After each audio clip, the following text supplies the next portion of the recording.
here, you white pig! White honky trash! Go back to your queen! Growing up as a young white boy in a black Zimbabwe, I knew what it was like to be a visible minority. I wanted to be invisible. Anna, fellow Deltones, most welcome, Glenn.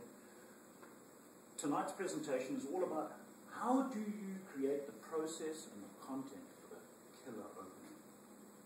Is that something that interests everybody here, or should I cut the speech short? I'd like to start with talking a little bit about the process, and then we'll go into some techniques. A lot of people, when they're starting to script a speech, get a writer's block when they're thinking of what is that opening line.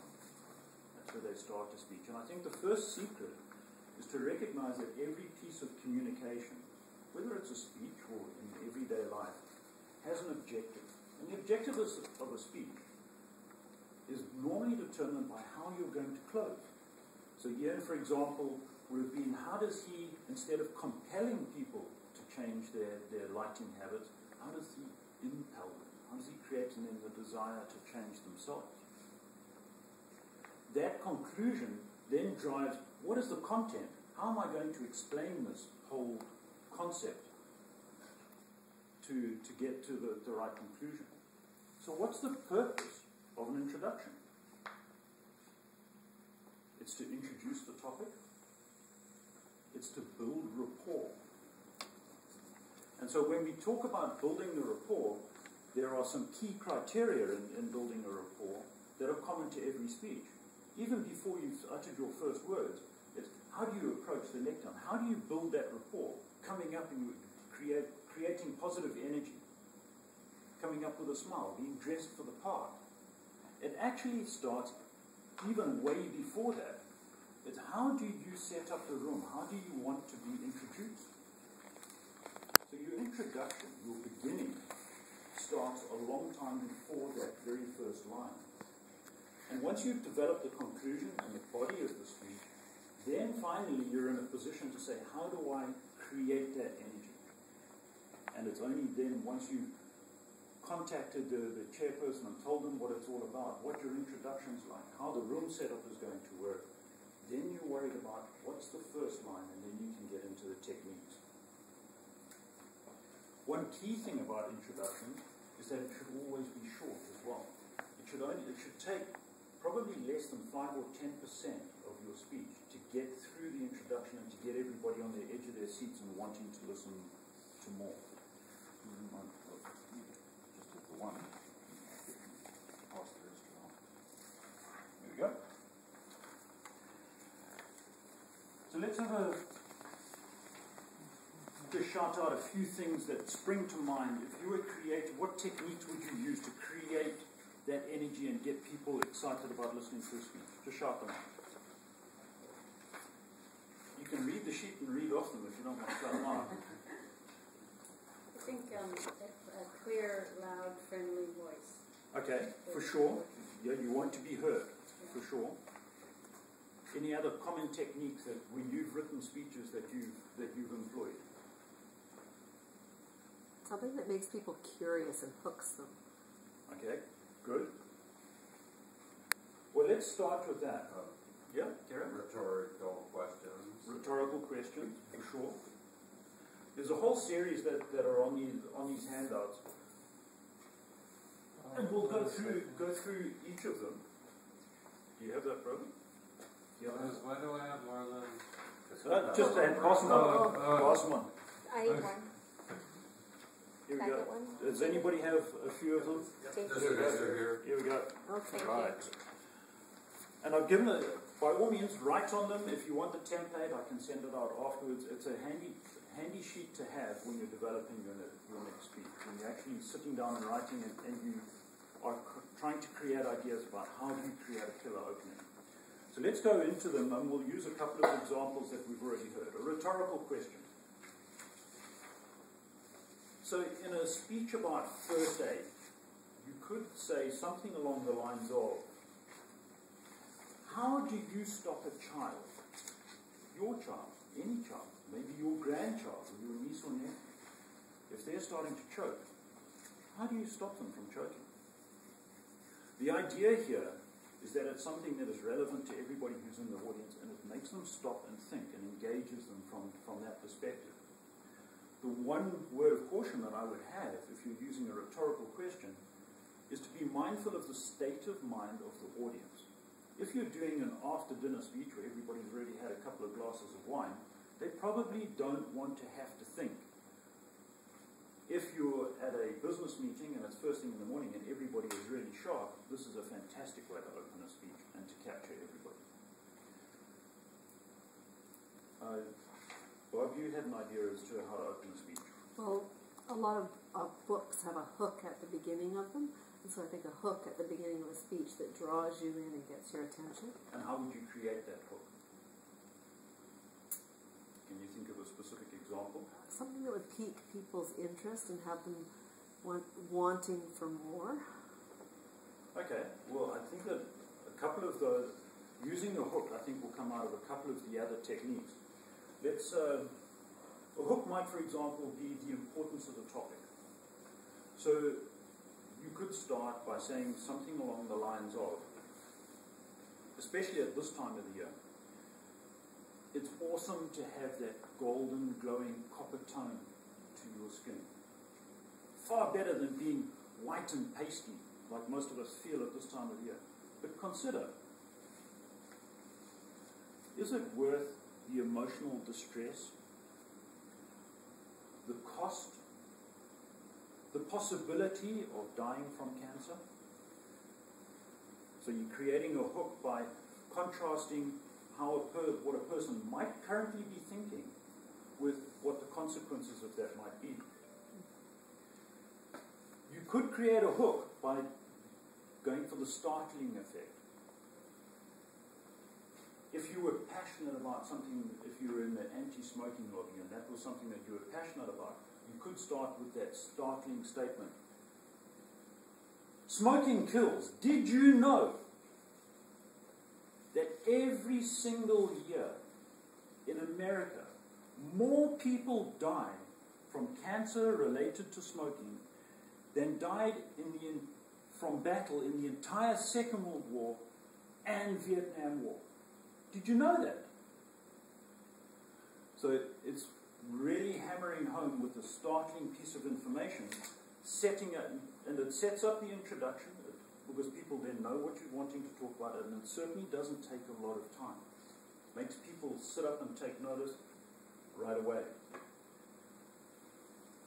A hook that I enjoy using, it's not everybody's interest, is how do you arouse suspense or curiosity? And with this kind of opening, I would always encourage you to think theatre. Think of something that puts people possibly in a situation where maybe they're not particularly comfortable. You could try something like this.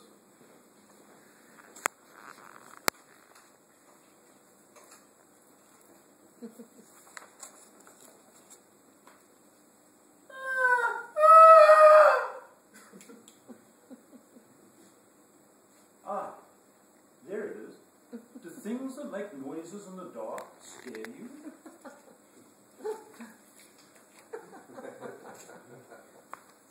So certainly it starts to capture everybody's imagination. It really focuses people, it helps them understand. I mean, there's no getting away that that is going to be a speech about something that happened at night, and it's probably related to animals. It didn't take long, but it certainly captures the imagination. So once again, you can use theatre, curiosity, suspense, that sort of hook to get people's attention. Another one that is really good, it's unfortunate John Cleary's not here this evening, but he, with his Irish background, is great at telling stories and anecdotes. People love to hear stories, and normally the body of a speech is often full of stories because we know that people connect to stories. But you can open with a short story. There are a few things to always remember with short stories, though. And it's very similar to telling a joke at the beginning, because a joke is just a humorous story. And that is to personalize it. There's a huge difference between saying two men went into the wood compared to the other weekend. It was a rainy day, and my good friend David and I, we took off into the woods. If you personalize it, people are much more drawn into it rather than if you're telling a third-hand story, people are going, yeah, whatever, he read that in a Reader's Digest. Another really good way to start a presentation would be the use of a quote. And once again, there are good ways to use quotes at the start of a presentation, and then there are less impactful ways. And what do I mean by that? If you were to start with a Confucius quote or an anonymous quote, it doesn't have anywhere near as much credibility.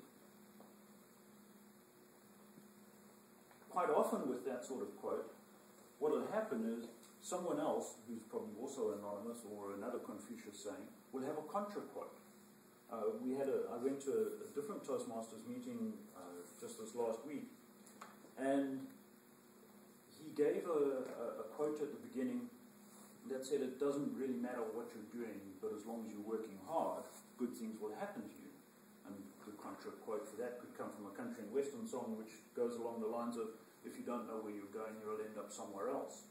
So, you have an anonymous quote which goes in one direction, you have a country and western song goes in another direction. But if you have somebody who has real credibility and says something that's inspirational, it carries a lot more weight. So it could, for example, be Steve Jobs might have passed away, but his wisdom lives on. He once said, your time is limited, so don't waste it living someone else's life. The fact that it comes from Steve Jobs, who is fairly universally accepted as being one of our more successful people in the modern era, gives it huge credibility. And if it's a longer quote, in fact, even if it's a shorter quote, my own personal preference is to read it. One, because I don't want to get it wrong. I want to respect the words that the person has. And secondly, it just takes the pressure off at the beginning of a speech, the possibility that you could get it wrong and feel under pressure yourself. So it's a nice way to use a quote at the beginning and make sure that you get that killer opening without stumbling. If your speech is about a particularly memorable occasion, this could be a wedding speech, it could be the opening of a building, something along those lines, you might want to get right into it by referencing that occasion. Because the people know why they're there. If you're going to a wedding, you know why you're there. If you're going to the opening of a building, you know why you're there as well. So you could jump straight into it and help people understand the magnitude of it. So, for example, if it was the opening of a school building, it could go something along these lines. Ladies and gentlemen, 5 years ago, I'm sure you all remember, we were told that there was no money in the budget to build a new school. We were told that we would have to use the same 75-year-old building that had 4 classrooms. And we stand here today. We've done it. Look at this beautiful new building that will stand our community in good stead for generations to come. I'd like to applaud you all. And leave the applause. Everybody knows why they're there. You've got straight into it. You can then talk all that the speaker needs to talk about in terms of the children's education after that. So a number of different ways. And the list goes on and on. We hear often about humor, and humor is a fantastic way to start a speech. And as I was saying, typically it'll be a humorous story, a joke, something along those lines. So the rules are still the same about getting the most out of it, personalizing it. A demonstration is often a really neat way to start because everybody's eyes are drawn to the front of the room. So, for example, if you wanted to talk about the noises that animals make, and you had a pet mouse, have it in your pocket at the beginning. Pull it out, nobody can see it. Who'd like to see what I have in my hand? Everybody's attracted to you. You could even, in a small room, you could even say, come and have a look, wait until they get it, and then you open it up. Of course, everybody's startled. Did you hear what the mouse had to say? So it really captures the imagination. It brings everybody in. There are, of course, things that you need to avoid. Knowing what not to do is often as good as knowing what to do. I'm running out of time, so I'm not going to do a demonstration, but don't shuffle. Speak very clearly, so you need to be audible. You need to be well presented. Don't be chewing gum. Remember to thank the audience. Be polite and respectful to the audience. Whatever you do, try and remember that you're there to present a speech, so don't forget to introduce the topic. A lot of people think that creating suspense means not telling them what the story is all about until you get right to the end. You may have lost half of your audience by the time you get to the end. It's a huge risk. So I would encourage you to make sure that in that first 5 to 10% of your time, you are bringing up what the speech is going to be about. The beginning of the speech will create a lasting impression. It is key to the speech. So please, when you're going out there, don't put yourself under pressure by starting your script with the opening, but make sure that you do have a killer opening. Madam Toastmaster.